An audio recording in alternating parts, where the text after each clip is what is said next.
Hi, folks, and welcome back to the pole barn of bad decisions and broken dreams, where the coffee's always hot. Nope, still not hot. I don't know how to keep it hot. But we're going to move on. We are back in the pole barn of bad decisions and broken dreams, working on the inside of the barn here today. We've been away for a while, and this video is going to show you what we've been doing for the past week and a half or so. It's springtime here in Michigan, and we've got 10 acres of property here on the pole barn of bad decisions and broken dreams, and we've had to do some maintenance. The house was looking a little rough. We took and power sprayed off the deck, power sprayed the pergola. We went down and we power sprayed the back side of the house, the logs, and took our brush and brushed off all the logs, basically sanded them down and recoated the logs. We'll show you what's going on there, what we've been doing there. I know these aren't super exciting videos doing maintenance on property, but it's springtime and the house needs a little maintenance. The property needs a little maintenance. We've had some serious rain in the past 2 or 3 weeks here, and we've had some drainage problems that we've had to work on out in the front yard of the house. So we'll take a look at that and show you what's going on there. So sit back, relax, grab yourself a cup of brake fluid, and enjoy the video.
We've got a pretty decent size plot of land here in Michigan, and I do a lot of the maintenance and things on our property on my own. There isn't any way to bring, we're kind of out in the boonies, so there isn't really any way to bring a whole lot of people in. So I just take care of it a little bit of a time. It's a lot like working on the 66 Nova here. You take a axe and you whittle down that log until it's manageable and you can move it around. So in the videos you'll see all of this stuff, and this is me doing the work. Some of the stuff I can't do. We're going to have an excavator come in and help us out that with that drainage problem and do a little grading on the property. We've got a pretty long driveway that needs a little maintenance, and we need a little more gravel on it to keep the Subaru and the truck from digging down into it.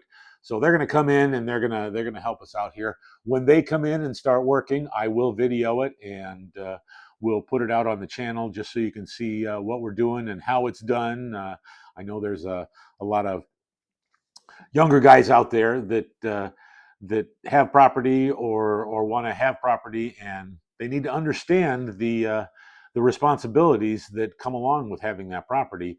You can't just hemorrhage money paying people to come in and out and do things that doesn't help out. Being 59 years old, I've got to get out there, and I don't work quite as fast as I used to, but I do get out there. I take care of it. I do it a little bit at a time every day, and just chip away at that mound to get things done. Nothing happens real fast, so it has to be done a little bit at a time. In this clip, you can see the backyard and the deck, the pergola, and the logs. And we've gone in and we've power sprayed the deck. We power sprayed the pergola off. We also power sprayed the back of the house where the logs are. And we took and we brushed the logs with our brush. I'll put a photograph up here of me sanding all those logs down, and it's a dusty mess. But the end result came out real nice. Really enjoy that, and you can see us painting or applying the sealer that goes on the back of that on the back of the house. We use a Prolux or a Sikkens log and siding sealer on the back of our house, and we purchased that. And basically, you paint the house with a 3-inch paintbrush, 3 inches at a time, going down the log siding and the logs to make that look nice again.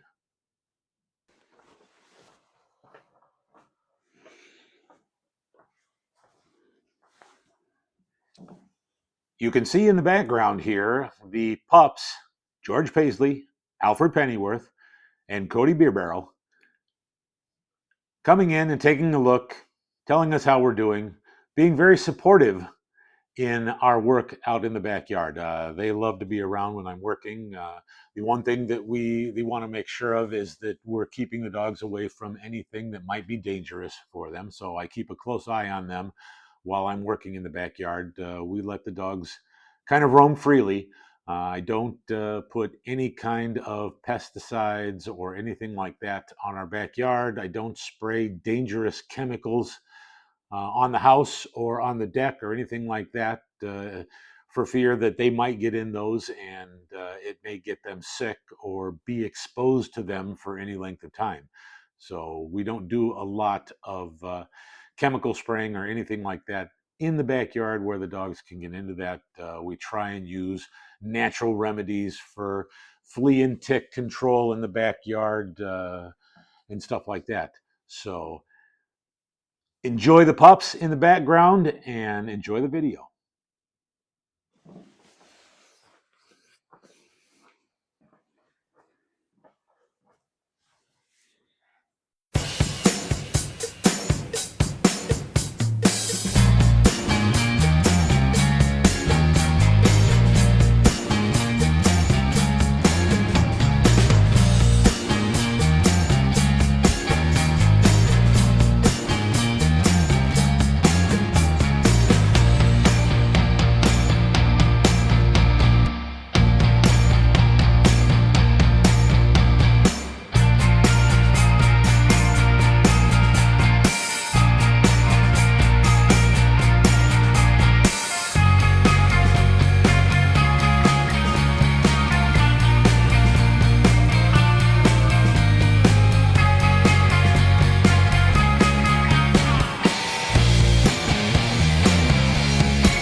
In an effort to keep the dogs safe, we decided to put a fence up to keep them away from the chemicals in the log siding sealant and keep them off the deck. We actually used a hemp oil product on the deck that is totally safe and totally biodegradable and can be walked on almost immediately, but we did want to keep them off until it was dry. As you can see, George was not impressed.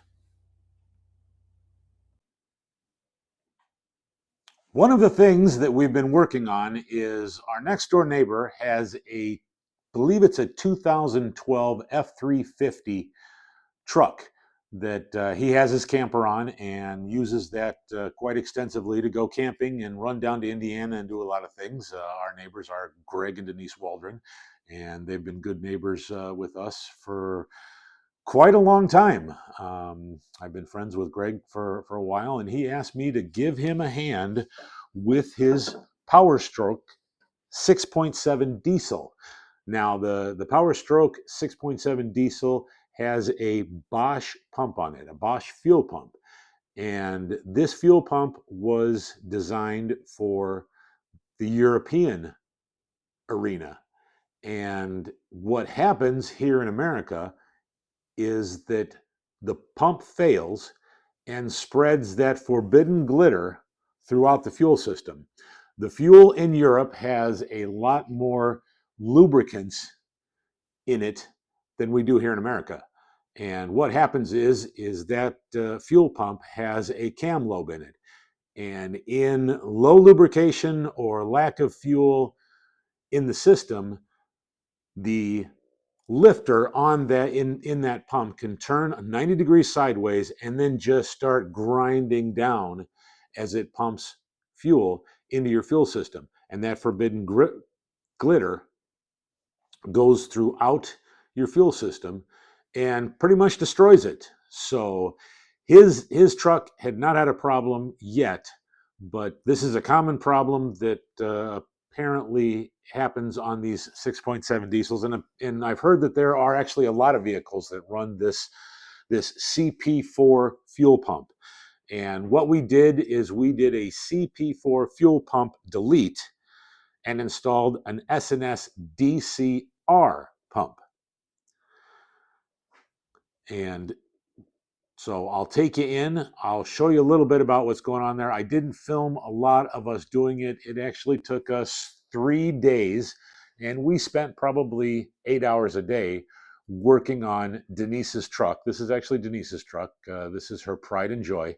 And I call her Guido because you never want to mess with Guido because no, no, no, let's not talk about Guido. We'll just keep that. We're gonna stop right there. But you don't mess with Guido. She's the greatest person in the world. She'll give you the shirt off her back if you needed it. But you cross her, you're done. So, but we got in and we got into this 6.7 diesel and basically took the whole top of the engine off this thing. The intake manifolds, the whole fuel system had to come out. And we worked on that, like I said, for 3 days, 8 hours a day, putting this in. We did follow a gentleman by the name of Wade, and he is from Thoroughbred Diesel. And Thoroughbred Diesel puts out a video on how to replace this CP4 pump and install the S&S DCR pump onto it. So we followed that video pretty much verbatim along with the instructions from S&S and got that fuel pump replaced. So going to show you what's going on, get you inside, show you the truck, show you Denise and Greg's garage where we did the work, show you what we went through and got that thing back up and running. And just Greg and I are very proud of the work that we did on this 6.7 diesel because it went flawlessly. I understand there might have been a small problem where one of the hoses came off on the turbo when he ran it, and at some point in time we forgot to tighten a hose clamp down, and it popped off. From what Greg tells me, that when this hose comes off, it doesn't actually hurt the engine. What it does is the engine just doesn't have a whole lot of power.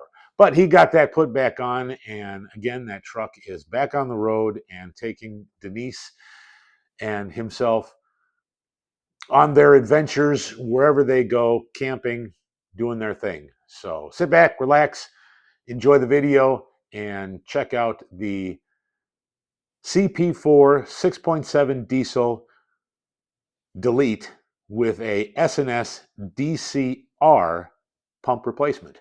Thank you.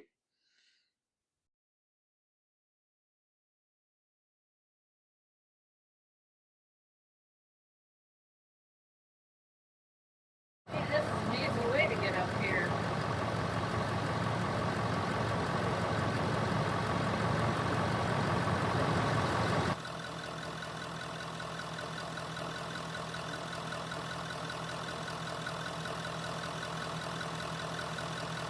We did have some fun in the past few weeks. We did go to a swap meet, an automotive swap meet, and just I love going to swap meets and looking at all that rusty gold. I did find something for the 1932 Chevy four-door Master Deluxe sedan. And what I found was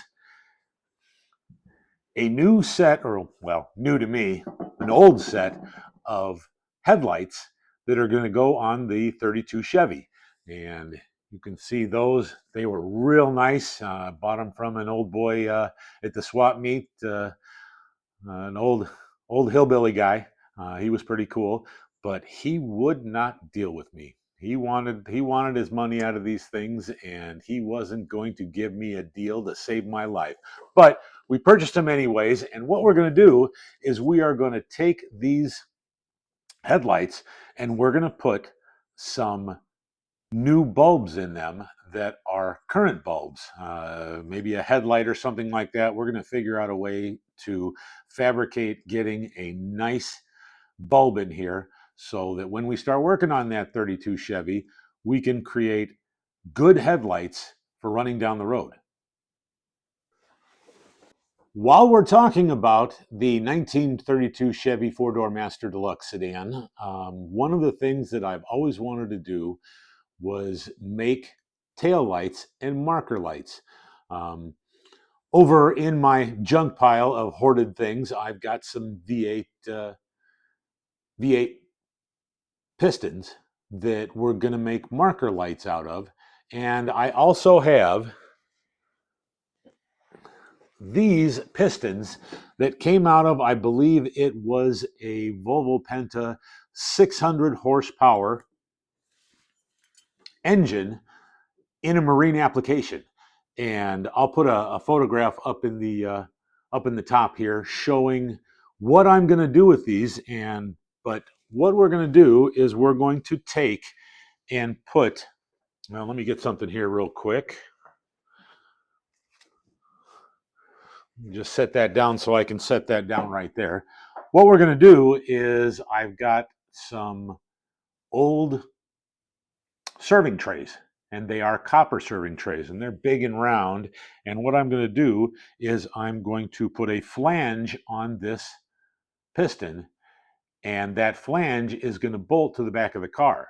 And then we've got some old round Corvette tail light lenses that are going to go on top of here. And you can see that up in the photograph right here to my right, and make those a nice set of taillights. We'll probably have to do something with the holes for the connecting rods and stuff like that. Fill them in, and we'll braze some caps in those. So this is all going to be sealed and won't have moisture in it. But we're going to make taillights out of these giant pistons. So here are my display cases that I have here in the pole barn, and it's just got a whole bunch of stuff that I have collected over the years to make taillights with. We've got some red glass right there, a couple of old drive-through speakers, all kinds of just trinkets that we can use to make taillights and have some fun with. And you can see down here some of the other items. That is a taillight out of a 1959 Oldsmobile Super 88 that someday we may use and make taillights on something. There are some connecting rods for, I'm not sure what they came out of, but I think it was a big block Chevy V8. But these are some of the things that I'm going to be using and building the 32 Chevy and creating unusual conversation pieces to put on it. I see we've got some old shells in there. Those would make incredible tail lights, or not tail lights, probably marker lights or running lights or something like that that we can use. And just some items to have some fun and get back you know, into the more artsy kind of fabrication and building things that people will enjoy looking at when I take that 32 Chevy out.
Just want to take a second and thank everybody for stopping in. If you have a moment, please like and subscribe, and that'll give me the opportunity to make more videos like this, show the 1966 Chevy Nova and our rebuild process of what we're going through to get this rebuild engine in, get it started, get it broken in. I really appreciate you staying until the end. Thank you, and have a good day.